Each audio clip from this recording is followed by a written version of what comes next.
கருணை கடலோனாகிய நம் தெய்வம் அவர்கள் தங்கள் குடும்பத்தை துறந்து குருபிரானே கதி என சென்று தவ வலிமையால் சர்வ சன்னதங்களையும் பெற்று மக்களை ஆட்கொண்ட நிகழ்வினை பாசுபத தவக்கோலப்பா என்ற மான்மிய பகுதியிலிருந்து சபை பொறுப்பாளர் சாலைமணி அண்ணன் அவர்கள் பகிர்ந்து கொள்கிறார்கள்.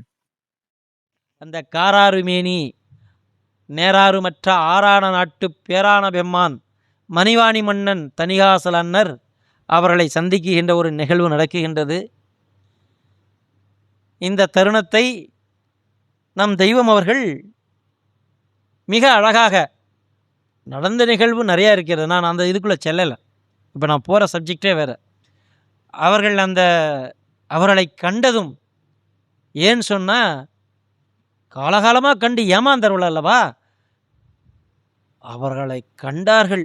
பார்த்தா அவங்க அந்த அளவுக்கு ஒன்றும் பெரிய அளவுக்கு நம்ம சொன்ன மாதிரி வெள்ளை சட்டை வெள்ளை வேஷ்டி போட்டு பக்காவாக வந்தாங்களா, ஆஹா அழகாக இருந்தாருன்னு சொல்கிறாங்க. அவர்களோ வயோதிக தோற்றம். அந்த தோற்றம் பார்ப்பதற்கே அவர்கள் கவலை உறுகின்ற வண்ணமாக இருக்கின்றது என்று குறிப்பிடுகின்றார்கள். அப்படி பழுத்த பழம் அந்த திங்களூரில் நாட்டில் அதை நடந்து வரும் பொழுது நம் தெய்வம் அவர்கள் அதை கண்டதையும் தங்களுடைய மான்மியத்திலே அப்படித்தான் வரிகள் வரிகளாக எழுதி முடிக்க முடியல அவங்களால், அந்த அளவுக்கு எழுதுகின்றார்கள். அவர்களை கண்ட மாத்திரத்தில் குறிப்பிடுகின்ற ஒரே இது என்ன என்றால், அந்த மரகத மலையை கண்டார்கள். அவர்கள் கண்டதே எது எப்படி என்றால், எத்தனையோ மனிதர்கள் சென்றிருப்பார்களே, அவர்களையெல்லாம் அப்படி காணவில்லையே, மரகத மலையை கண்டார்கள் அப்படின்னு சொல்லிட்டு, அவர்கள் எப்பேற்பட்ட மலை தவம் பெற்றவர்கள் என்றால் அது மாதவம் பெற்றவர்கள், சாதாரண தவம் அல்ல, மாதவங்கொண்ட மலையை கண்டார் என்று எடுத்தார்கள். மாதவங்கொண்ட மலையை கண்டார், மலையை கண்டார், ஆதி மூலப்பழம் செதி விண்டார். தங்களுடைய குருகொண்டல் அந்த தாயக தவமணி அந்த மரகத மலை அழுப்பா அழுத்து வருகின்றார்கள். அப்பா பெரியப்பா கதறாங்க. அப்பா அவங்க வர்றவங்க யார் தெரியுமா, அழுப்பா அழுத்து வருகின்றார்கள் அப்பா. அப்படி வருகின்ற அந்த மரகத மலையை நீ இந்த சிறு செயலுலகோர், இந்த உலக மக்கள்லாம் அவங்களையும் தானே பார்த்துருப்பாங்க. இந்த உலகத்தில் அவங்க எத்தனை எல்லாம் நடந்து வந்திருப்பார்கள், எத்தனை பேர் பார்த்துருப்பார்கள் அந்த மரகத மாமலையை. அவங்க சொல்கிறாங்க, இந்த சிறு செயலுலகோர் ஏமாந்து விட்டிடுவது போலவே நீயும் ஏமாந்து விட்டிடாது, இடைக்கட்டி நில்லு. ஏனென்றால் அவர்கள் யார் என்றால், கடைக்கண் ஜாடை பக்கப்பார்வை அவர் முக்கன் எனப்பா அப்படின்னு அவர்களுக்கு ஞாபகம் ஊட்டுகின்றார்கள். ஆகவே தான் அவர்களை கண்டதும் இன்னும் எப்படி நாம் ஒரு வரியில் முடிச்சிடறோம். அவர்கள் குடும்பத்தை விட்டுட்டு அவர்களை கண்டதுமே அப்படி புறப்பட்டு போனார்கள் என்று சொல்லுகின்றோம், வரிகளையும் படிக்குகின்றோம். அது என்ன கனம் கொண்டது என்று சொன்னால், கண்டதும் பெண்டு பிள்ளைகை விட்டார், பிள்ளைகை விட்டார், காதறி பீரப்பும் தாய் தந்தை விட்டார். வெறுங்கையர்களான நமக்கு தவத்தை இட்டு பரமபதத்தில் ஆக்க நம் தெய்வம் அவர்கள் இளம் மனைவியையும் சிறு குழந்தையையும் விட்டு குருகொண்டலாகிய தனியமணி பிரானுடன் சென்ற நிகழ்வை உருக்கத்துடன் பதிப்பிக்கிறார்கள். அந்த மரகத மாமலையை, அந்த மாதவங்கொண்ட மலையை அவர்கள் பார்த்த மாத்திரத்திலேயே தன் பெண்டு பிள்ளையையும் விட்டு விட்டு புறப்பட்டு செல்லுகின்றார்கள் என்று நாம் ஒரு வரியிலே படுத்தி விடுகின்றோமே, அது என்ன வரியா? அல்ல, அது வலி. அவருடைய வலி என்ன என்றால், தன் மனைவி மீது அவர்கள் வைத்திருந்த அந்த பாசம், அன்பு எப்பேற்பட்டது என்றால், தன்னுடைய இளம் மனைவி மேல் வைத்திருந்த அந்த பாசத்துக்கு அவர்கள் மான்மியத்திலே குறிப்பிடுகின்றார்கள். தாங்கள் காலையிலே வேலை விஷயமாக காலையில் தான் புறப்பட்டு போவாங்களாம், சாயந்தரம் வீட்டுக்கு வந்துடுவாங்களாம். அதுக்கே பக்கத்து வீட்டு அக்கத்தாக்கெல்லாம் கூப்பிட்டு உட்கார வச்சு சாவியெல்லாம் கையில் கொடுத்து ஞாபகப்படுத்தி, நான் வந்துடுவேன் சாயந்தரம், அதுக்குள்ளேயே நீங்கள் பார்த்துக்குங்க அப்படின்லாம் அவங்க வேரில் வச்சுருந்த அந்த அக்கறை மனைவி பேரில் சொல்லுவார்களாம். தண்ணி குடித்தால் கூட அவளுக்கு தெரியுண்டா அப்படிவாங்களாம். அப்படி ஒரு அழகான ஒரு மனைவியை இளம் மனைவியை பிரிவது என்றால் கண்டதும் பெண்டு விடுறதுன்னா என்ன சாதாரண விஷயமா? இன்றைக்கி நாம் அப்படி விட்டுட்டு பெற முடியுமா? நினைக்கத்தான் முடியுமா? அப்படி விட்டுட்டு போயிட்டாங்க. ஒருவன் வாய்கொப்பளிக்கே எழுந்து செல்வது போலுங்கிறாங்க. அந்த அந்த ஒரு பெரிய செயலை எப்படி கொடுக்குறாங்க? தான் வாய்கொப்பளிக்க ஒருத்தர் எடுத்து இப்படி போவாங்க இல்லையா, அப்படி விளையாட்டு போல் அப்படி போய்விட்டார்கள். சரி, அப்படிப்பட்ட மனைவியை அவர்கள் விட்டிருந்தாலும் தான் பெற்ற மகவாச்சே, அந்த மகவுகிட்ட வந்து நினைவெல்லாம் அந்த நெஞ்சை வெடிச்சிரும் அப்படிங்கிறாங்க. அந்த அளவுக்கு தன்னுடைய காரமான எண்ணம் மாற்றிக்கொண்டு அந்த பிள்ளையின்பால் முகம் கூர்ந்து வெயிலில் கூச்சம் மாறுவதற்காக திண்ணையில் போட்டுக்கிறாங்க. அவருடைய அந்த நெஞ்சின் மீது வைத்து, அந்த குழந்தையினுடைய நெஞ்சின் மீது வைத்து, நான் விட்டு விட்டு செல்கின்றேன், உன்னுடைய கதி என்னவோ என்று தன்னுடைய காரமான எண்ணத்தை மாற்றிக்கொண்டு தங்களுடைய தந்தையினுடைய அந்த சிந்தையில் அவர்கள் நினைத்ததும் சரேல் என்று நாம் கொஞ்ச நேரம் தாமதம் ஆனோமேயானால் இங்கே நம்மளை இது இழுத்து விடுமே என்ற அந்த பாசம் இழுத்து விடுமே என்று தன்னை மாற்றிக்கொண்டு உடனே அவர்கள் சென்று விட்டார்களாம். கண்டதும் பெண்டு பிள்ளையை விட்டார்னு ஒரு வரியில் படிக்கிறோம். இன்றைக்கி நமக்கு அப்படி ஒரு சூழ்நிலைன்னு நினச்சி கூட பார்க்க முடியாது. தாங்கள் பத்தினியார் அவர்கள் சோர்ந்த முகமாக இந்த திண்ணையின் கங்கோரத்திலே நின்று கொண்டு அவர்கள் பார்த்திருக்க, தன் மகவை பிறந்த குழந்தை ஆயிசம்மாளை அந்த திண்ணையிலே படுக்க வைத்துவிட்டு, அந்த கல்லெஞ்சமாகத்தான் இருக்க வேண்டும். நாம் நினைக்கிறோம், இப்போ நம்ம சொல்ல முடியல. அவர்கள் அந்த ஒரு கவலையோடு தன்னுடைய குருபெருமானை சிந்தையில் நினைந்த மாத்திரத்திலேயே தாங்கள் எதிர்கொண்டிருப்பார்களே என்று புறப்பட்டார்கள் அல்லவா? அது யாருக்காக? யாருக்காக? தன் குடும்பத்தை காவு கொடுத்தல்லவா நமக்கு கொடுத்தார்கள் அந்த இறைவன். நம் கையில் வெறுங்கையர்கள், நமக்கு எதுவுமே இல்லை, எல்லா பாவத்தை தான் கையில் ஏந்தி வச்சிருக்கிறார். நமக்கு தவத்தை போட்டு நிரப்பி அந்த பரமபத சொர்க்கபதி வாழ்வில் நம்மளை குடியேற்றணுங்கிற ஒரு கருணையாளர் தன் குடும்பத்தை காவு கொடுத்து பெற்றார்கள் என்றால், ஒரு வார்த்தையிலையோ ஒரு வரியிலையோ இப்படி சொல்லிட்டு அசால்ட்டாக போகிறதல்ல. இந்த தெய்வீகம் அப்பேற்பட்ட கனமுடையது. நம் தெய்வம் அவர்கள் திருப்பரங்குன்றம் மலையில் செய்த தவத்தின் விளைவாக சர்வ சன்னதங்களையும் பெற்ற மாண்பினை பாசுபத தவக்கோலப்பா பாடலில் இருந்து பகிர்ந்து கொள்கிறார்கள். அதற்கு பின் அவர்களுக்கு திருப்பரங்குன்றம் என்ற ஒரு இடத்துல நீங்கள்லாம் போய் பார்க்காதவங்கெல்லாம் கண்டிப்பாக போய் பார்க்குறதுக்கு ஏற்பாடு பண்ணிக்கோங்க. நாங்கள் எல்லோரும் இங்கே இருக்கிற மக்கள்லாம் போயிருக்கிறாங்க. அந்த கருவாசன குகை என்று சொல்லுவார்கள். அந்த திருப்பரங்குன்ற மலையில் அழகான ஒரு குகை உண்டு. அந்த குகைக்கு கீழே ஒரு சுனையும் உண்டு.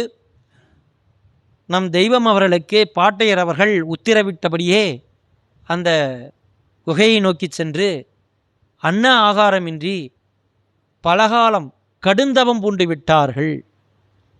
அதை என்னுடைய தகப்பனார் அவர்கள் என்னிடத்திலே கூறியதுண்டு.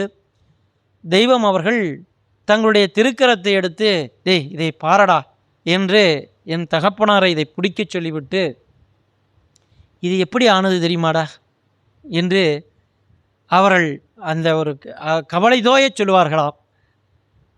நான் அந்த தவத்திலே இருந்து எலும்பு இலக செத்தே போவோம் என்று திட்டுமுட்டாட, மூச்சுத்தனை திட்டுமுட்டாட அந்த எல்லைக்கே சென்றால் அப்படியெல்லாம் இருந்து இந்த எலும்பு இலகி தன்னுடைய ஜடாமுடியானது எவ்வளவோ தூரம் சொல்லுகின்றார்கள் வளர்ந்து விட்டதாம். இவர்களுக்கு எழுந்திரிச்சு வெகு நாளாச்சு. அங்கே குகையில் தவத்தில் உட்கார்ந்ததோடு சரி, இதெல்லாம் பொடி பொடியாக போய்விட்டது. ஒரு நாள் நாம் உட்காந்தவே நமக்கு தெரியும், கை கால் குறக்களி பிடிச்சிக்குது. ஒரு நாள் முழுக்க உட்காந்தா சமணங்கால் போட்டு, அதான் ஆசனம் போட்டு இப்படி உட்காந்தா என்ன வருதுங்க? கிட்டத்தட்ட அவர்கள் பல ஆண்டுகளாக இப்படி மருந்து என்னாகி போச்சு, எல்லாம் பொடி பொடியாக போச்சு எலும்புக்கு. இங்கே போய் அவர்கள் உட்காருகின்ற அந்த தருணத்தில் எப்படி இருந்தார்களெல்லாம்? ஒரே மனமாக, ஒரே எண்ணமாக, ஒரே நோக்கோடு அமர்ந்து விட்டார்களாம். அதை குறிப்பிடுகின்றார்கள். சுத்தம் வாடித்து தெளி தேடுத்த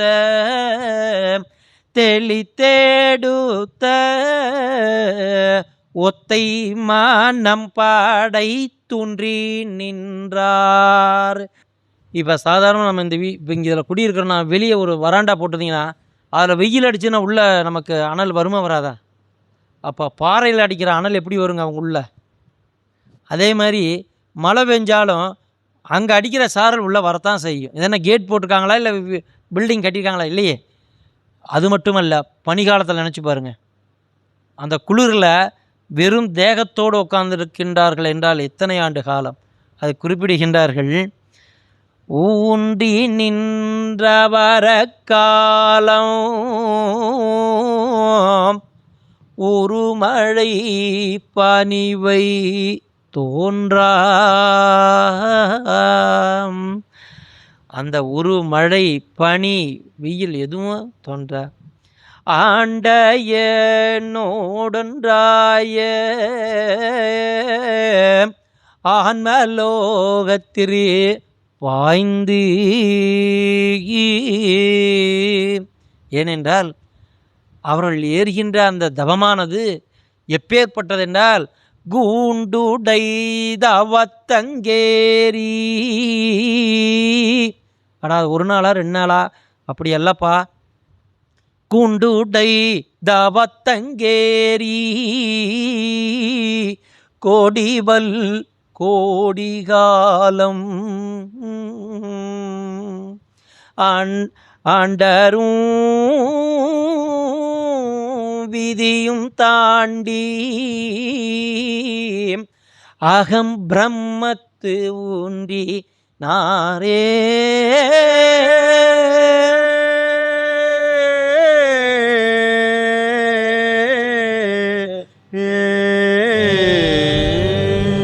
அந்த குண்டுடை தவத்தங்கேரி கோடிபல் கோடிகாலம்ங்கிறாங்க. இந்த ஆண்டரும் விதியும் தாண்டி அகம் பிரம்மத்து ஊன்றி நின்றார்கள். சரியா, அப்படி ஊன்றி நின்றதனுடைய விளைவு அந்த தவச்செருக்கு என்ன அவர்களுக்கு விளைவு கிடைத்ததாம்? சன்னதங்கள் எல்லாம் கைவரப்பெற்றதாம். எப்படி என்றால், கூறும் பாணிச்சிகரத்தேரியே சிகரத்தேரியே அருவாகை மூகம் வாங்கி வந்தார். அப்புறம் அது மட்டுமல்ல, வாங்கினார் சன்னதம் சங்கூடு கை சங்கூடு கை ஓங்கியே ஜாதி மான்களறிய. தங்கு சக்கரம், வேல், சூலம், பராங்குசம், தண்டாயுதம், இது எல்லாம் என்ன அப்படின்னு சொன்னால் அவங்க ஒரு கற்பனையில் நினச்சிருக்கலாம். அதெல்லாம் அந்த சன்னதங்கள் யார் அறிவார்கள் என்றால் ஓங்கியே ஜாதிமான்கள் அறிய என்றால் அந்த பெரியவர்களுக்குத்தான் அதனுடைய சிறப்பு தெரியும். நம் அறிவுக்கு அது படாது என்று தான் அவர்கள் அங்கே அதை குறிப்பிடுகின்றார்கள். ஆனால் ஒன்று இந்த இடத்திலே நாம் நிறுத்தி நிதானமாக யோசித்து பார்த்தால், வேல்ங்கிற ஒரு சன்னதத்தை பெறுவதற்கு கோடிக்கு ஒரு தருத்தான் பெற முடியுமா? அது எப்படின்ட்டு நமக்கு மெய்வழி நூலில் பகுதியில் அதை கொடுத்துருப்பாங்க, நீங்களாம் படிச்சிருப்பீங்கன்னு நினைக்கிறேன். தங்கமயமாயிலங்கும் முத்தர் கோடி சதகோடி மகத்துக்களின் சபையில் வைத்து. எந்த சபையில்? இங்கெல்லாம் இல்லை, அந்த வானநாட்டில் வைத்து எப்படி கொடுப்பார்களாம்? தங்கமயமாயிலங்கும் முத்தர்கோடி சதகோடி மகத்துக்களின் சபையில் வைத்து செங்கதிர்வேல் துடிகை வரம் வாங்குதற்கு செம்மல்களாம் கோடிக்கொன்று கிளம்புவார்கள். ஓடிக்கு ஒருத்தர் செம்மல்களில் தான் அந்த பெற முடியும், அதுவே சிரமம் அப்படின்றார்கள். அப்படி பெற்றவங்க ஒன்று தான். யார் என்றால் ஸ்ரீ சுப்பிரமணிய பெருமான் அவர்கள் மட்டும்தான் வேல்ங்கிற சன்னதத்தை பெற்றார்கள். அதனால் சொல்கிறாங்க, அது சொல்லிட்டு சொல்கிறாங்க, சர்வ சன்னதங்களையும் பெறுவதென்றால் அது அப்புறம் எப்பேற்கொத்த ஒரு வல்லமையாக இருக்க வேண்டும். நான் என்ன சொல்கிறேன், ஒன்று பெறுவதற்கே இவ்வளோ பாரதூரம் என்றால் சர்வ சன்னதங்களையும் பெறுவதென்றால் கொடுக்குறாங்க. அதை தெய்வம் எப்படி இதை பெற்றார்களாம்? பன்னினேன் 12 ஆண்டங்கே பாய்ந்தங்கோடி நீலைக்கவும் பரமகாந்தள சூளமென்னிட கரம்பிடியன ஈந்தனரு பண்ணினேன் 12 ஆண்டங்கே. எவ்வளோ நாள் ஆச்சு? அத்தனை காலம் இருந்து என்ன பெற்றார்களாம்? கரம்பிடி என சூலத்தை, சூலம்ங்கிற ஒரு இதை பெறார்கள். அப்புறம் பின்னும் ஓராண்டங்கோடிய வல கோடி கண்டு நீலைக்கவும். அதுக்கப்புறம் என்ன பெறுகின்றார்கள் என்றால் பிடிவல கரம் சங்குடன் துடி பெற்று நாமமும் பெற்றனன். இன்னும் ஓராண்டம் கழிச்சு தான் பிடிவலக்கரம் அந்த சங்குடன் துடியும் சேர்த்து பெறுகின்றார்கள் என்றால், அப்படிப்பட்ட அந்த கடுந்தவத்தால் எவரும் பெற்றெறியாத அரிய தவ கிள்ளாமமும் அந்த ஆசீர்வாத கங்கணமும் போன பெறுகின்றார்கள். அது மட்டுமல்ல, எடுக்குகின்றார்கள் அடுத்ததாக அரிதற்கரிய பாரிசுபதம் அங்கை தாரித்தங்கு வந்தறினாள். அப்படி அந்த பரிசுபதத்தை எல்லாம் தன் திருக்கரத்திலே பெற்று வந்தார்களாம். அது மட்டுமல்ல, அண்டரண்டங்களாவி வரும் ஆளாவி வரும் உண்டை கவன கூலிகை கொண்டு. இந்த சன்னதங்களையெல்லாம் பெற்று அவர்கள் வந்தது எதற்காக என்றால், பாவ பிறப்பு, நம்மளுடைய பிறப்பு என்ன பேர்பட்ட பிறப்பு என்றால், இந்த பாவ பிறப்பை துண்டாடுகின்ற இந்த பாவ பிறப்பு துண்டாடுகின்ற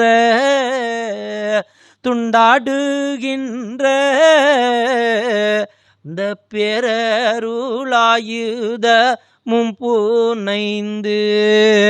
இந்த பாவ பிறப்பு நாம் நல்லா நினச்சி பார்த்தா, முதல்ல நான் அந்த பகுதியைத்தான் பாடினேன். என்னென்றால், பொய்மையே பேசி பொழுதினை சுருக்கும் புழுத்தலை புலையேனேன். நம்ம யார்? ஆமாம், தினந்தோறும் காலையில் எழுந்திரிச்சு பொழுதா வரைக்கும் பொய்யை தவிர வேறு ஒன்றும் இருக்காது. இப்படி பேசிக்கிட்டு இருந்த நம்மை என்ன சொல்கிறாங்க? அமுத ஞாபகனாக்கி. இப்போ அப்படி அந்த அமுத ஞாபகனாக்குன அந்த இறைவன், அந்த பேரறிவாளன், அந்த பெருங்கருணையாளர் என்ன நமக்கு செய்கின்றார்கள் என்றால், புழுத்தலையர்களாக அழிதலைகளாக போக இருந்த நம்மை வைரத்தலைகளாக மீட்டு அழியாத்தலைகளாக ஆக்கி வைத்தார்கள் அல்லவா? அவருடைய பாடு என்னவாக இருக்க வேண்டும்? அந்த பாடு மட்டுமல்ல, அப்புறம் சொல்கிறாங்க அவங்க எங்கிருந்து இதையெல்லாம் பெற்றார்கள் என்றால், மேருகீரித்தவம் பூண்டவரே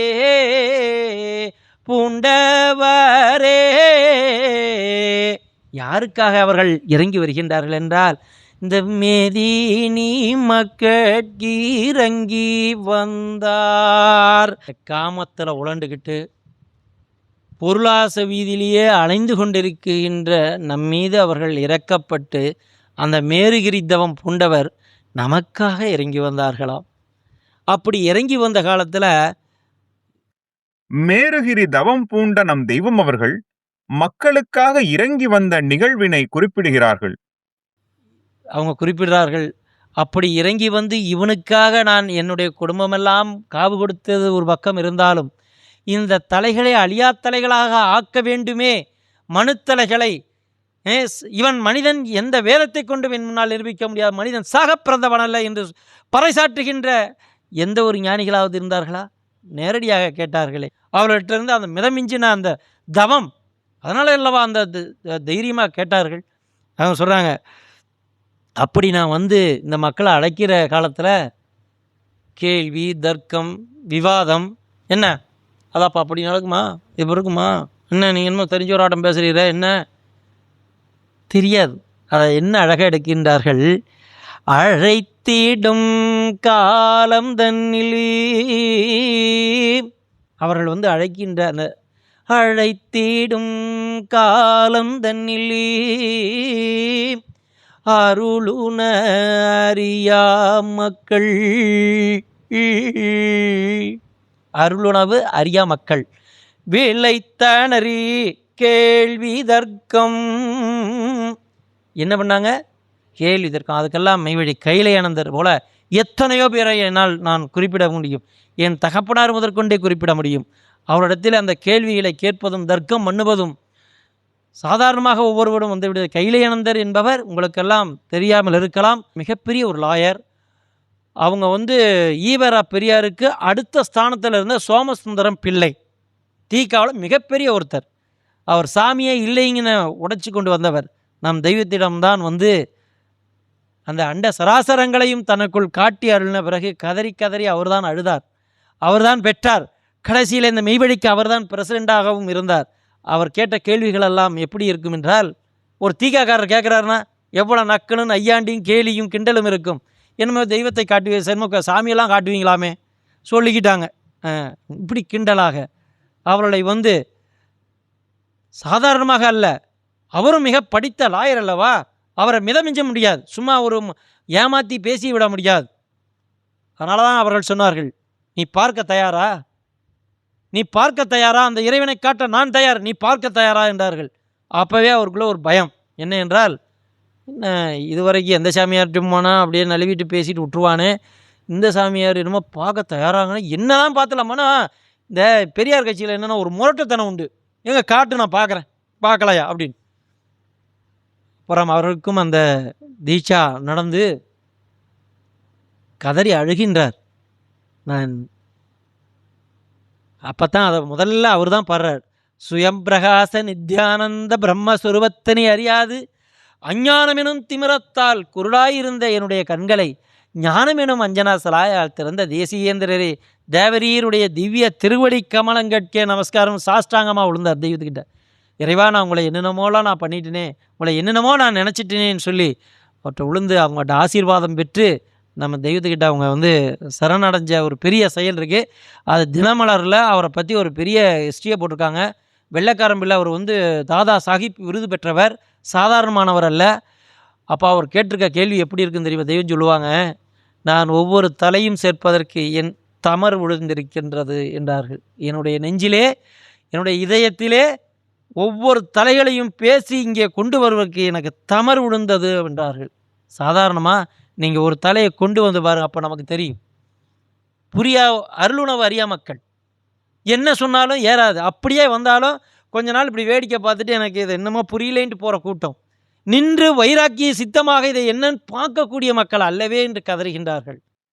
எதையும் விட்டுவிடத் துணியாத கலியுக மக்களாகிய நம்மை நம் தெய்வம் அவர்கள் தங்கள் தவ வலிமையால் சொர்க்கபதிக்கு ஏற்றும் செயலினை இப்பாடலில் இருந்து பகிர்ந்து கொள்கிறார்கள். அப்புறம் நம்மளைய பார்த்து தெய்வம், ஏன்னா எதையும் விட்டுவிட துணியா மக்கள் அல்லவா நம்மளாம். குடும்பத்தை விடமாட்டோம், சம்பாதிக்கிறத விடமாட்டோம், சாப்பிட்றத விடமாட்டோம், தூங்குறத விடமாட்டோம் இல்லையா? ஆனால் எனக்கு அருள் செல்வம் வேணும், நான் அவ்வுலகம் போகணும், சொர்க்கத்தில் நல்ல நிம்மதி படு தூங்குவோம்.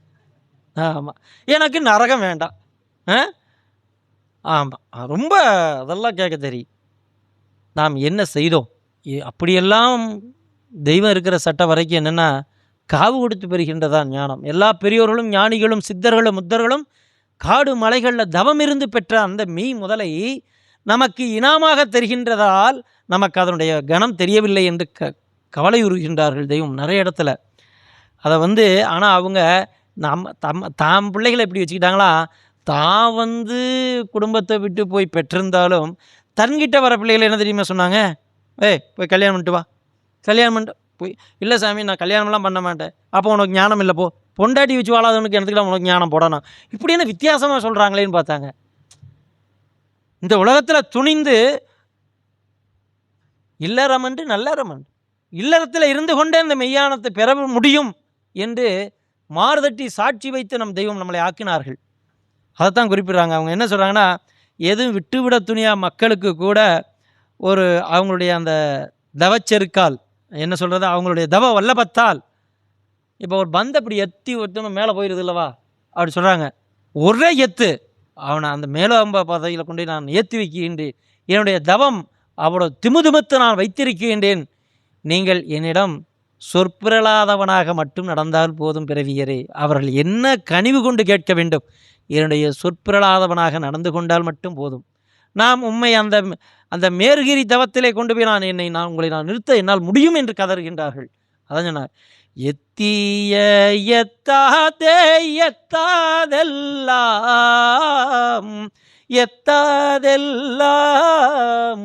எத்திக்கொள் என்று எடுத்தேறிந்தார். அந்த நம்மளை ஒரு எத்தில் எத்தி அந்த வான நாட்டுக்கு எத்துகின்றார்கள் என்றால் அவர்கள் யாராக இருக்க வேண்டும்? குறிப்பிடுகின்றார்கள், அவர் சொத்துரிமை, எந்த இதுக்கு சொத்துரிமை கொண்டவர்கள்? அந்த வான நாட்டுக்கு சொத்துரிமை கொண்டவர்கள் அல்லவா? சொத்துரிமை கொண்ட வித்தகரால்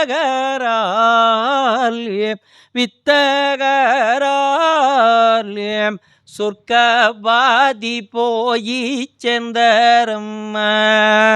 அப்படி அந்த சொத்துரிமை கொண்ட வித்தகர் நம்மை அந்த ஒரே எத்தில எத்தி அந்த அருட்செல்வத்தை பெருகினானோ பெறலையோ தன்னை நம்பினா போதில்லை அந்த வாக்கு கொடுத்தார்கள் அல்லவா அந்த இறைவன். எப்பேற்பட்ட வாக்கு!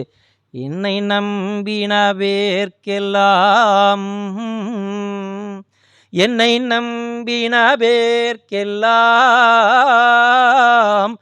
இருத்தினோன் மீட்பின் திட்டம். என்னை நம்பினா உனக்கு நான் மீட். ஆனால் என்னை நம்பினதாய் கூறி, என்னை நம்பின மாதிரி நீ நடிச்சுக்கிட்டு வேஷம் போட்டுக்கிட்டு தன் நினைவிலே போன மன்னருக்கெல்லாம் படுமெதிர் சாவே திட்டம் என்றார்கள். ஆகவே அந்த ஆசானோடு அந்த நிழலோடு படிந்து அவர்கள் இட்ட அந்த கட்டளையின் பிரகாரமே நாம் இருந்தோமையானால் நம்மை அவர்கள் அந்த எத்தாத அந்த எல்லைக்கெல்லாம் நாம் நினைக்கின்ற எல்லைக்கு உம்மை கொண்டு போக வேண்டும் என்று நான் ஆசைப்படுகின்றேன் என்று சொன்னார்கள் என்றால் அவங்க பேராசை வாரியான் சொல்லுவதற்கு என்னதான் உண்டு? மாணிக்க வாசகர் சொல்ல வருகின்றவர்கள் யார் என்றால் தென்னன் பேராசை வாரியான். கொஞ்ச நஞ்ச ஆசையெல்லாம் இந்த அகில உலக மனுக்களையும் நான் வாரி சேர்க்க வேண்டும் என்றார்கள். எப்படி சொன்னார்கள்? இந்த உலகம் முழுவதும் ஜென்மசாபல்யம் அடைய வேண்டும். அவர்களுக்கு அது ஒன்று தான், வேறு எதுவுமே அவங்களுக்கு தெரியல. எல்லா மனுத்தலைகளும் எல்லாம் அந்த வைரத்தலைகளாக வேண்டும். அப்பேற்பட்ட ஒரு வசந்த காலத்தில் நாம் வந்தோம். அப்படி நாம் அந்த சேர்ந்ததால் நாம் பெற்ற ஒரு பெரிய ஆனந்தம் இருக்கும் அல்லவா? அது என்ன என்றால், சேர்ந்ததால் நாம் பெற்ற பேரானந்தம்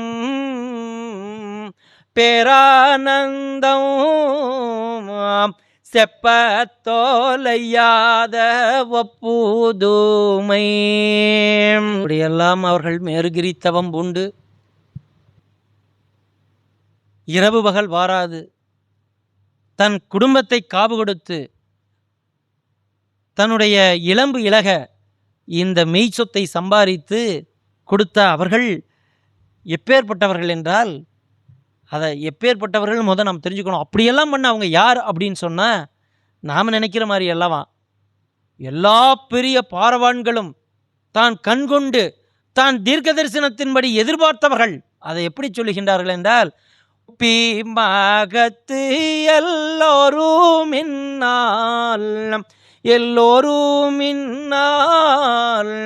ஓதி எதிர்பார்த்த பரிசு. மகத்துக்கள் எல்லாரும் ஒரே எண்ணமாக நின்று, ஏன்னா இவ்வுலகத்துக்கு அந்த ஆதிபிதா தாங்கள் அவதாரம் எடுத்து வந்த அந்த நேரத்தில் கூட தாங்களும் இந்த இடத்துல அவதாரம் செய்ய வேண்டும் என்று கேட்டுக்கொண்ட வந்த மகத்துக்கள் எத்தனையோ பேருங்கிறாங்க. அப்படி எல்லா மகத்துக்களும் ஒன்று சேர எதிர்பார்த்திருந்து ஒப்பி மகத்துக்கள் எல்லோரும் இன்னால் ஓதி எதிர்பார்த்த அந்த பரிசு தான் நமக்கு கிடைச்சது. அவங்கெல்லாம் எதிர்பார்த்த பரிசு தான் நமக்கு கிடைச்சது. அதனால தான் வடலூர் வள்ளற்பெருமான் அவர்கள் குறிப்பிடும் பொழுது கூட தனித்தலைமை பெரும்பதி என்றார்களும் மட்டுமல்ல, சாலைக்கு ஆண்டவர்கள் வருவார்கள் என்றார்கள். இயேசுபிரான் சொல்கிறாங்க, என்னை அனுப்பின, நான் வந்ததை விட என்னை அனுப்பின அந்த பரமபிதாவை நீங்கள் பாருங்கள் என்றார்கள். அவர்கள் வரப்போகின்றார்கள் என்றார்கள். ஒவ்வொருத்தரும் கல்கி அவதாரம் என்றார்கள், மகதி ஆண்டவர்கள் என்றார்கள். இப்படி எல்லா வேதமா மறைகளும் ஒப்பி மகத்துக்கள் எல்லோரும் இந்நாள் அந்த ஓதி எதிர்பார்த்தார்கள் அல்லவா, அவர்கள் எதிர்பார்த்த அந்த பரிசு தான் நமக்கு இப்போ கிடைத்தது. அப்படி அப்படி அப்படி கிடைச்ச அந்த மகத்துக்கள்லாம் எதிர்பார்த்த அந்த நன்னாள் நாம் விடி உலகத்தில் நாம் வந்த காலகட்டத்தில் கிடைச்சது ஒரு மிகப்பெரிய ஒரு நாம் என்ன பாக்கியம் பெற்றோமோ என்று தான் நாம் நினைக்க வேண்டும். அடுத்து சொல்கிறாங்க, இந்த வேண வானுயர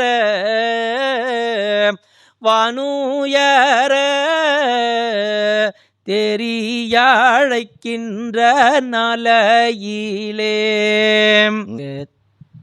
என்ன ஆசையாம், தான் பெற்று விட்டோமே, இந்த உலக மக்களை எவரையும் நாம் விட்டுவிடக்கூடாது, அந்த அழியாத நித்திய சொர்ணலோகத்தில் நாம் எல்லாத்தையும் புகுத்தாட்டி வச்சிடணுங்கிற ஒரு ஆசையில் ஏறி நின்று சங்கோபசங்கமாக அவர்களுடைய சொற்பொழிவு நாட்டி கொண்டிருக்கின்ற நேரம் சொல்கிறாங்க, ஆழி சூழ் மாநில மாந்தர்களே